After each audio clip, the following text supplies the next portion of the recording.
Hello friends, so this is part 2 of chapter number 2, Science is Matter Around Us Pure.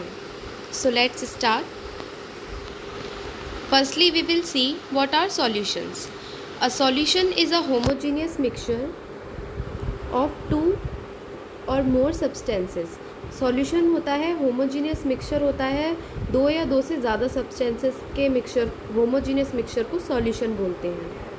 Second, some common examples of solution are salt solution, sugar solution, vinegar, metal alloys such as brass and air.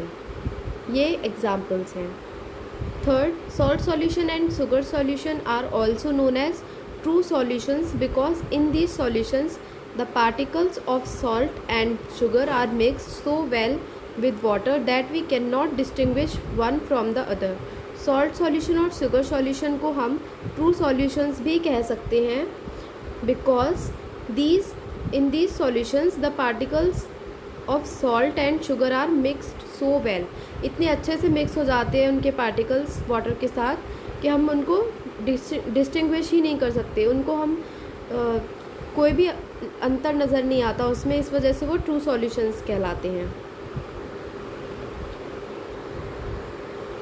Now, the true solutions are also known as molecular solutions because the size of dissolved particles in such solutions is the same as that of a molecules. True solutions को molecular solutions भी बोल सकते हैं क्योंकि जो size dissolved particles का है उन solutions में वो same होता है molecule के size की तरह. When we talk of a solution, it will mean a true solution. जब भी हम सॉल्यूशन की बात करेंगे मतलब हम ट्रू सॉल्यूशन की बात कर रहे हैं या फिर मॉलिक्यूलर सॉल्यूशन की बात कर रहे हैं. some more examples of the solutions are sea water, copper sulfate solution, alcohol and water mixture, petrol and oil mixture, soda water, soft drinks, etc. The substances like salt, sugar, etc. are which dissolve in water completely are said to be soluble in water. ये जो substances हैं salt, sugar, etc. ये dissolve हो जाते हैं water में completely और इन soluble भी होते हैं water में, इसीलिए हम इनको true solutions भी बोलते हैं. Only soluble substances form true solutions. केवल soluble substances ही true solution form कर सकते हैं. Copper sulfate solution, copper sulfate is a soluble in water. Copper sulfate solution जो होता है वो सॉल्यूबल होता है वाटर में. So copper sulfate dissolves in water to form copper sulfate solution. Copper sulfate solution is a true solution which is blue in colour. Copper sulfate water में completely dissolve हो जाता है इसीलिए वो कॉपर सल्फेट सॉल्यूशन बनाता है जो कि एक ट्रू सॉल्यूशन है और वो ब्लू होता है कलर में. प्रॉपर्टीज़ ऑफ अ सॉल्यूशन और ट्रू सॉल्यूशन. अब हम इसकी प्रॉपर्टीज़ देखेंगे. First, a solution is a homogeneous mixture. हमें पता है सॉल्यूशन एक होमोजीनियस मिक्सचर होता है. Number 2, the size of solute particles in a solution is extremely small. जो सॉल्यूट पार्टिकल्स का साइज़ होता है, जो पार्टिकल्स जो भी हम मिक्स कर रहे हैं सॉल्यूशन में उनका साइज़ एक्सट्रीमली स्मॉल होता है. It is less than 1 nanometre in diameter जो कि 10 to the power -9 के इक्वल होता है. Number 3, the particles of a solution can not be even seen even with a microscope. वो इतने छोटे होते हैं उसके पार्टिकल्स सॉल्यूशन के कि हम उसको माइक्रोस्कोप के ज़रिए भी नहीं देख सकते. Number 4, the particles of a solution pass through the filter paper. जो पार्टिकल्स होते हैं सॉल्यूशन के उनको हम फिल्टर पेपर के थ्रू पास करते हैं वो. So a solution can not be separated by filtration. But solution के पार्टिकल्स को हम सेपरेट नहीं कर सकते हैं सॉल्यूशन को फिल्ट्रेशन के द्वारा. Number 5, the solutions are very stable. जो सॉल्यूशंस होते हैं वो बहुत ही स्टेबल होते हैं अपनी जगह पर. The particles of solute present in a solution do not separate out on keeping. वो सॉल्यूट के पार्टिकल्स ज़रा भी सेपरेट नहीं होते हैं. अ true solution does not scatter light. जो ट्रू सॉल्यूशन होता है वो लाइट को भी रिफ्लेक्ट नहीं करता है. This is because it particles are very very small. अगर ये क्वेश्चन आता है कि ट्रू सॉल्यूशन लाइट को स्कैटर क्यों नहीं करता तो आप आंसर देंगे because its particles are very very small in size. Now we will see what are types of solutions. First, solution of solid in a solid. Solid का solid में solution देखेंगे. Metal alloys are the solutions of solid in solid. Metal alloys एक example है solutions का, solid in solid के solutions का. For example, brass is a solution of zinc in copper. Brass एक solution है zinc का copper में. Brass is prepared by mixing molten zinc with molten copper and cooling their mixture. ये zinc और brass जो है वो कैसे बना है? Mixing molten zinc with molten copper and its cooling, इससे बना हुआ है वो. Solution of solid in a liquid. Solid का लिक्विड में सॉल्यूशन देखेंगे. This is the most common type of solutions.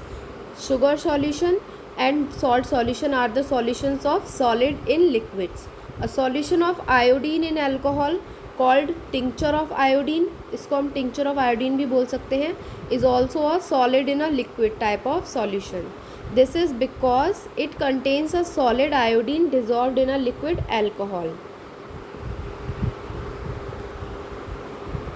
Number 3, solution of liquid in a liquid. Liquid in a liquid का देखेंगे. Vinegar is a solution of acetic acid. Vinegar एक solution है acetic acid का water में. जब water और acetic acid को मिलाएंगे तो विनेगर बनेगा. It is a liquid in liquid type of solution. Number 4, solution of gas in a liquid. Soda water is a type of carbon dioxide gas in water. Soda water जो है वो type of carbon dioxide gas है water में. It is a gas in a liquid type of solution. Number 5, solution of gas in a gas. Air is a solution of gases like oxygen, argon, carbon dioxide, water vapour etcetera in nitrogen gas. Nitrogen is the solvent in air and all the other gases are solutes. Nitrogen एक solvent है and all other gases are solutes. Now we will see what are suspensions. Those substances which are insoluble in water form suspensions. वो solutions जो insoluble होते हैं water में वो suspensions कहलाते हैं. जो mix नहीं हो सकते, soluble हैं ही नहीं water में, उनको suspensions कहलाते हैं. A suspension is a heterogeneous mixture in which the small particles of a solid are spread throughout a liquid without dissolving in it. Suspension एक heterogeneous mixture है in which small particles of solid के जो small particles हैं वो spread हो जाते हैं liquid में बिना dissolve हुए. Some common examples of suspensions are chalk water mixture, muddy water, milk of magnesia, sand particles suspended in water and flour in water. Now properties of a suspension. क्या क्या properties होती हैं suspension की? First, a suspension is a heterogeneous mixture. Suspension एक heterogeneous mixture है. Number 2, the size of solute particles in a suspension is quite large. जो size है solute particles का सस्पेंशन में वो काफ़ी लार्ज है. It is larger than 100 nanometre in diameter. Number 3, the particles of a suspension can be easily seen. Number 4, the particles of a suspension do not pass through a filter paper. ये filter paper के through इसके particles pass नहीं हो सकते. So a suspension can be separated by filtration. तो इसके जो particles हैं या फिर suspension जो है ये filtration के द्वारा separate कर सकते हैं हम इसको. Fifth, the suspensions are unstable. Suspensions जो होते हैं वो अनस्टेबल हैं. The particles of a suspension settle down after some time. जो पार्टिकल्स होते हैं सस्पेंशन के वो सेटल डाउन हो जाते हैं कुछ टाइम के बाद. Number 6, a suspension scatters a beam of light passing through it. Suspension जो है एक लाइट को रिफ्लेक्ट करता है उसके ज़रिए जो पास हो रही होती है. Because its particles are quite large, क्योंकि उसके पार्टिकल्स लार्ज होते हैं और सॉल्यूशन में पार्टिकल्स स्मॉल होते हैं, इस वजह से लाइट रिफ्लेक्ट नहीं करती है. Next, colloids. First, a colloid is a kind of solution. Colloid एक kind का solution है in which the size of solute particles is intermediate, जिसका size medium है between those in true solutions and those in suspensions. The size of solute particles in a colloid is bigger than that of a true solution. True solution के size से bigger है but smaller than those of a suspension. But small है suspension के particles के size में. दो colloids appear to be homogeneous. colloids जो है वो homogeneous हैं to us. वैसे colloids homogeneous लगते हैं हमें, but actually they are found to be heterogeneous when observed through a high power microscope. So a colloid is not a true solution. but जब हम उसको हाई पावर माइक्रोस्कोप के ज़रिए देखेंगे तो वो हमें colloid जो है ट्रू सॉल्यूशन नज़र नहीं आएगा. Some of the examples of colloids are soap solution, starch solution, milk, ink, blood, jelly and solutions of synthetic detergents. Colloids are also known as colloidal solutions. colloids को हम colloidal solutions भी बोल सकते हैं. Next, properties of colloids. colloids की क्या क्या properties हैं देखते हैं. अ colloid appears to be homogeneous but actually it is heterogeneous. ये लगता हमें homogeneous है but actually में होता heterogeneous है. Number 2, the size of particles in a colloid is bigger than those in a true solution. जो size है particles का colloid में वो bigger है, true solution से bigger है but smaller है suspension से. It is between 1 nanometer and 100 nanometer in diameter. Number 3, the particles of most of the colloids cannot be seen even with a microscope. इसके जो particles हैं वो cannot be seen even with a microscope. Microscope के द्वारा भी हम इनको नहीं देख सकते. Number 4, the particles of a colloid can pass through a filter paper. इसके particles पास कर सकते हैं फिल्टर पेपर के ज़रिए. A colloid cannot be separated by filtration, but filtration के ज़रिए हम इसको सेपरेट नहीं कर सकते हैं. 5th, the colloids और colloidal solutions भी बोल सकते हैं are quite stable. ये stable होते हैं. The particles of a colloid do not separate out on keeping. ये separate out नहीं होता है. 6th, a colloid scatters a beam of light passing through it. ये भी लाइट को रिफ्लेक्ट करता है because its particles are fairly large, क्योंकि इसके particles fairly large होते हैं. दो colloids cannot be separated by the process of filtration. filtration के process से हम colloids को separate नहीं कर सकते, but a special technique known as centrifugation can be used to separate the colloidal particles from a colloidal solution. यह हम आगे देखेंगे सेंट्रीफ्यूगेशन क्या होता है. इस टेक्निक के द्वारा हम सेपरेट कर सकते हैं कोलॉइडल पार्टिकल्स को कोलॉइडल सॉल्यूशन से. Now to distinguish a colloid from a solution. Colloid को किस तरीके से हम डिस्टिंग्विश कर सकते हैं सॉल्यूशन से. We can distinguish between colloids and true solutions by using Tyndall effect. Tyndall effect के ज़रिए हम इन दोनों को डिफरेंस कर सकते हैं. तो देखते हैं. First, the solution which scatters a beam of light passing through it and renders its path visible will be a colloid. जो भी सॉल्यूशन लाइट को रिफ्लेक्ट करेगा उसके द्वारा उसके ज़रिए and renders its path visible और पाथ विजिबल होगा जिसका विल बी अ कोलॉइड, वो एक कोलॉइड कहलाएगा. Number 2, the solution which does not scatter a beam of light, जिसमें लाइट रिफ्लेक्ट नहीं करेगी and does not render its path visible और जिसमें पाथ विजिबल नहीं होगा will be a true solution. For example, a soap solution scatters a beam of light passing through it and renders its path visible. For example, जो soap solution होता है वो scatter करता है बीम ऑफ लाइट, रिफ्लेक्ट करता है light को through it and renders its path visible और उसका पाथ विजिबल होता है. Therefore soap solution is a colloid. तो सोप सॉल्यूशन एक कोलॉइड है. On the other hand, a salt solution does not scatter a beam of light passing through it and does not render its path visible. Therefore salt solution is not a colloid.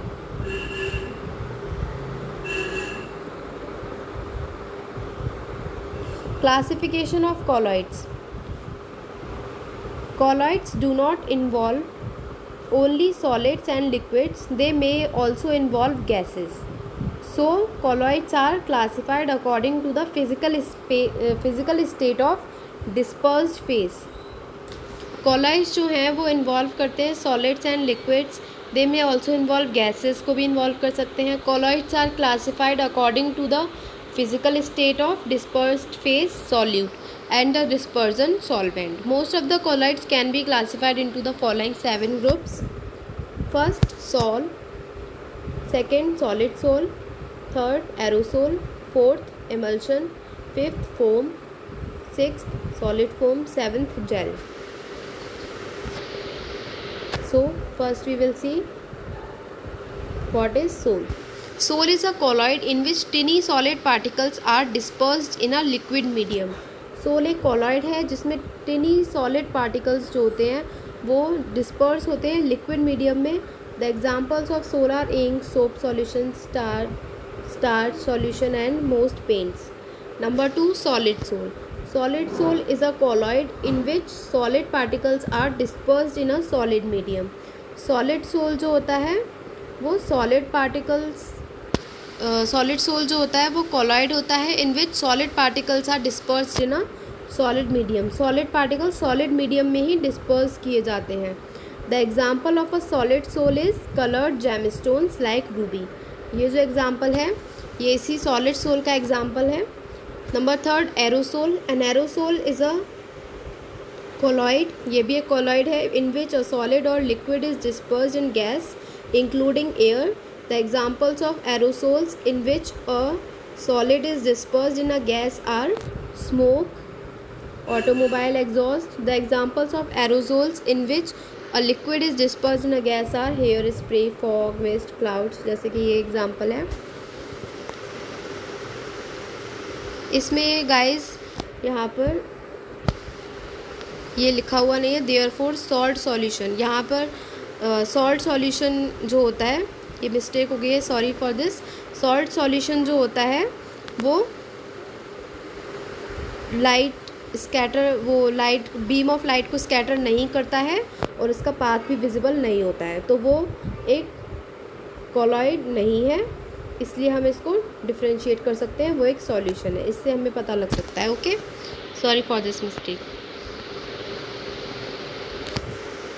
Now we will see what are emulsions. An emulsion is a colloid in which minute droplets of one liquid, जिसमें कुछ droplets liquid की disperse की जाती हैं another liquid में, which is not miscible with it. Examples of emulsions are milk, butter, face cream. जैसे ये है milk is an emulsion. This is foam.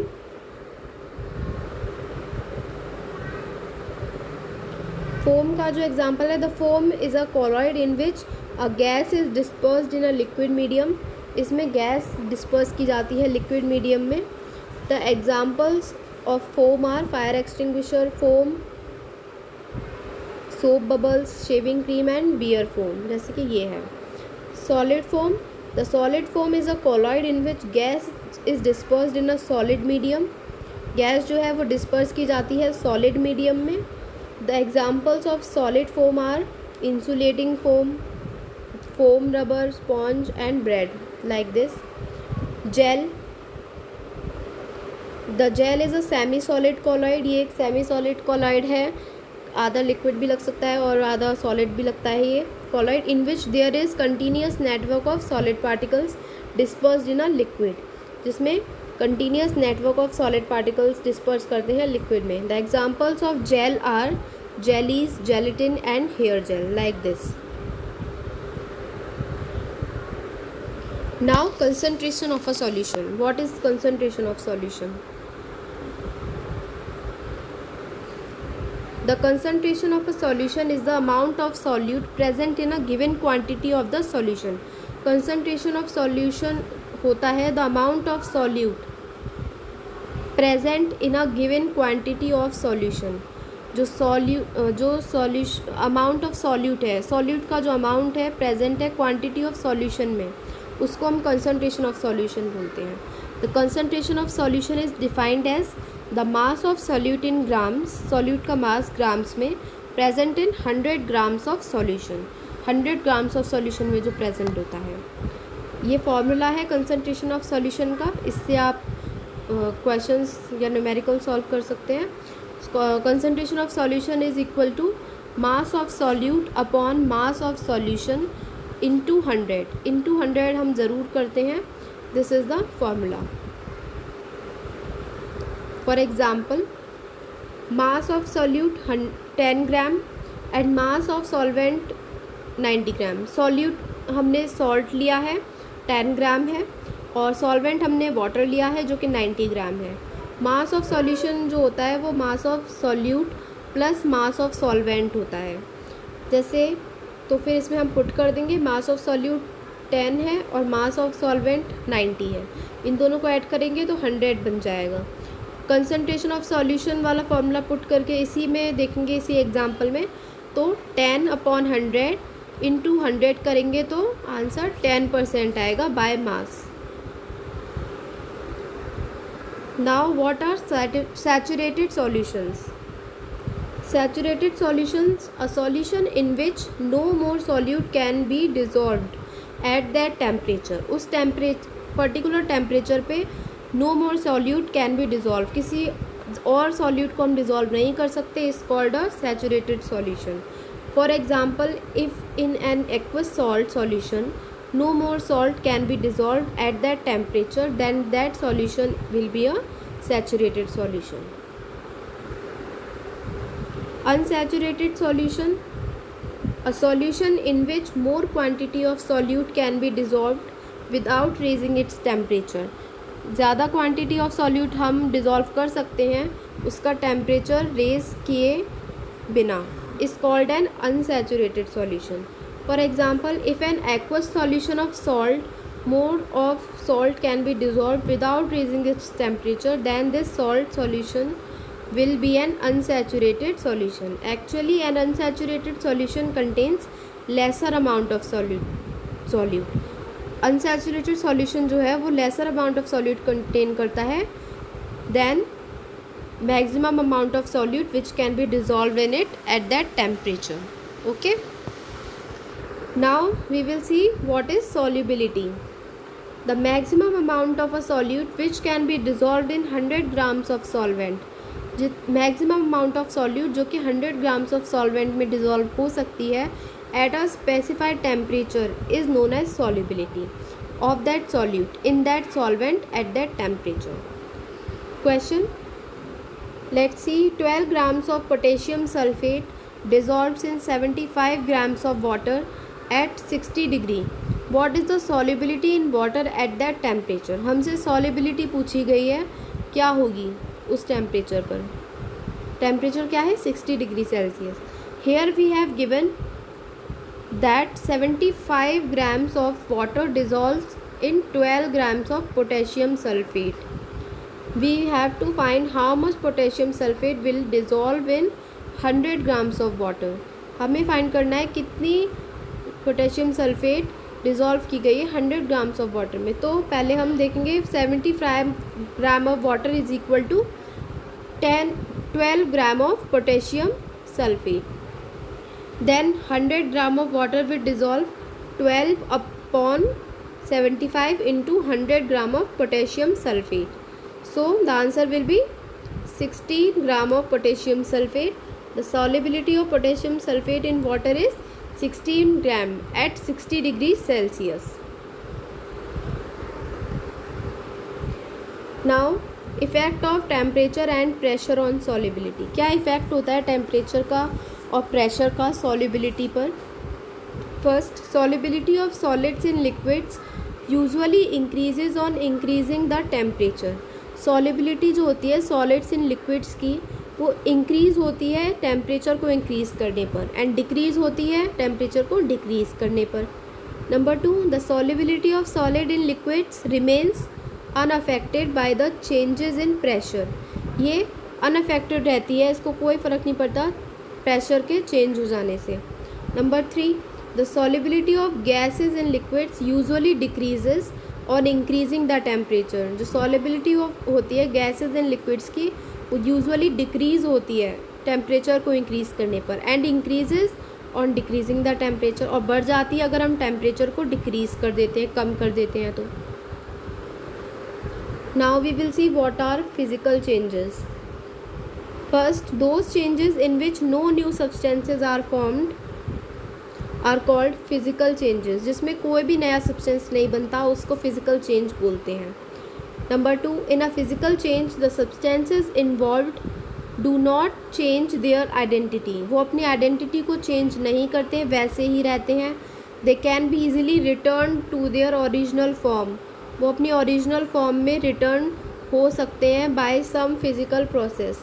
This means that physical changes can be easily reversed. Physical changes easily reverse हो सकते हैं, वो अपनी position में वापस फिर से आ सकते हैं।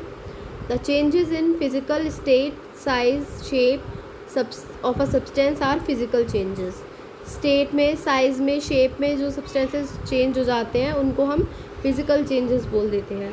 Some common examples of physical changes are melting of ice to form water, freezing of water to form ice, boiling of water to form steam, condensation of steam to form water. These are the examples of physical changes. Now we will see what are chemical changes. Those changes in which new substances are formed. इसमें new substances बनते हैं, उनको chemical changes बोलते हैं. In a chemical change, the substances involved changes their identity. जो substance involve होता है वो अपनी identity को change कर लेता है. They get converted into entirely new substances. वो बिल्कुल नया सब्सटेंस बन जाता है। The new substances usually can not be return to their original form. जो न्यू सब्सटेंसेज हैं वो रिटर्न नहीं हो सकते अपनी ओरिजिनल फॉर्म में। This means that chemical changes are usually irreversible. इसका मतलब है केमिकल चेंजेस इरिवर्सिबल होते हैं। Some common examples of chemical changes are burning of a magnesium wire, burning of a paper, rusting of iron, ripening of fruits, formation of curd from milk, cooking of food. Now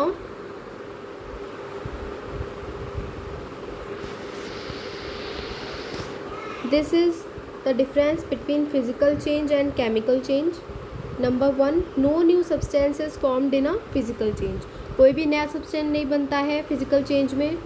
a physical change is a temporary change. ये एक temporary change होता है, कभी भी ये अपनी reverse कर सकता है अपनी स्टेट को। Number 3, a physical change is easily reversible.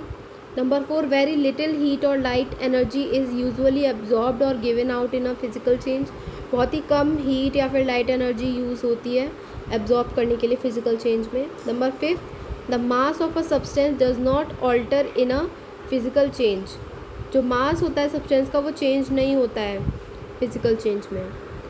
इसमें केमिकल चेंज में first, a new substance is formed in a chemical change.